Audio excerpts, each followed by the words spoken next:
Hyderabad చందానగర్లోని Medicover hospitals వైద్యులు 75 ఏళ్ల వృద్ధుడికి 2 మోకాళ్ల మార్పిడి బిలాటెరల్ టోటల్ నీ రీప్లేస్మెంట్ శస్త్రచికిత్సను విజయవంతంగా నిర్వహించారు. దీర్ఘకాలంగా తీవ్రమైన ఆస్టియో ఆర్థరైటిస్తో బాధపడుతున్న రోగి నడవడము, మెట్లు ఎక్కడం వంటి రోజువారీ పనులు చేయలేని స్థితికి చేరుకున్నారు. వయస్సు, థైరాయిడ్ సమస్యలు, గతంలో వచ్చిన స్ట్రోక్ కారణంగా శస్త్రచికిత్సపై ఆయన వెనుకంజ వేశారు. అయితే డాక్టర్ శశివర్ధన్ నేతృత్వంలోని ఆర్థోపెడిక్ బృందం సమగ్ర పరీక్షల అనంతరం శస్త్రచికిత్సను విజయవంతంగా నిర్వహించింది. ప్రత్యేక ఫిజియోథెరపీతో మొదటి రోజే నడక ప్రారంభించిన రోగి నెల రోజుల్లోనే ఎటువంటి సహాయక పరికరం లేకుండా స్వతంత్రంగా నడవగలిగారు. తాను కోలుకునే సమయంలో ఉపయోగించిన వాకర్ను మరొక రోగికి ఉపయోగపడాలనే ఉద్దేశంతో ఆసుపత్రికి విరాళంగా అందించడం ప్రత్యేకంగా నిలిచింది. వయస్సు నొప్పికి అడ్డు కాదని, సరైన చికిత్సతో మళ్లీ సాధారణ జీవితం సాధ్యమని ఈ ఘటన నిరూపిస్తోంది. ఆపరేషన్ చేస్తే మామూలుగా నడుస్తున్నాము, రెగ్యులర్ చక్కగా నడుస్తున్నాము. వాకర్ కూడా ఒక నెల మాత్రం వాడాను. స్టిక్కర్ అనేది స్టిక్కర్ ఎప్పుడు వాడానంటే మెట్లెక్కేటప్పుడు మాత్రం స్టిక్కర్ వాడాలి. 1 వీక్ వాడాను. ఇప్పుడు మామూలుగానే స్టెప్స్ అంటే మీకు 2 రీప్లేస్ చేశారు కదా, అంటే ఇప్పుడు ఎట్లా ఉంది పొజిషన్? ఇప్పుడు బాగా చాలా బాగుంది, బాగా నడుస్తున్నానండి. ఏం ప్రాబ్లం లేదు, నాకు మంచిగా ఉంది. డాక్టర్ ఎవరు గుడ్ నేమ్ సార్? ఎవరు గుడ్ నేమ్? కరణం రాఘవేంద్రరావు.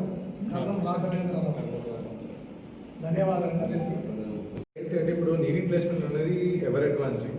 మనకి ఎప్పుడైతే స్టార్ట్ అయిందో 30-40 ఇయర్స్ బ్యాక్ నుంచి ఇప్పటిదాకా every year models, designs, implant designs కానీ సర్జికల్ స్టెప్స్ కానీ చేంజ్ అవుతూనే ఉంటాయి. ఎవ్రీ ఇయర్ మేము కాన్ఫరెన్స్కి వెళ్తూ ఉంటాం, మేము కొత్తగా నేర్చుకుంటూ ఉంటాం. మళ్ళీ దాన్ని బట్టి ఇప్పుడు పేషెంట్ ఇప్పుడు రిజల్ట్స్ ఇలా ఉన్నాయి, రిజల్ట్స్ బట్టి కూడా మేము ఫర్దర్గా ఏం డెవలప్ చేయాలనేది నడుస్తూ ఉంటాం. So every year we keep changing the designs, upgrade అవుతూ ఉంటాం. దాన్ని బట్టి పేషెంట్ రిజల్ట్స్ బట్టి చేంజ్ అవుతూ ఉంటాయి.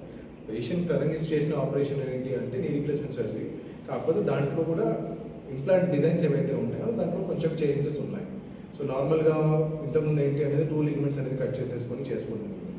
దాంట్లో కూడా ఇప్పుడు ఏంటంటే ఒక లిగమెంట్ సాక్రిఫైస్ చేయకుండానే మనము బోన్ కట్స్ కానీ ఈవీ కట్స్ కానీ ఎక్స్ట్రా కట్ అవసరం కూడా పడట్లేదు. ఇప్పుడు ఆ ఇంప్లాంట్ డిజైన్స్ కూడా మనం పేషెంట్ స్పెసిఫిక్గా క్యాల్కులేట్ చేసుకుంటాం.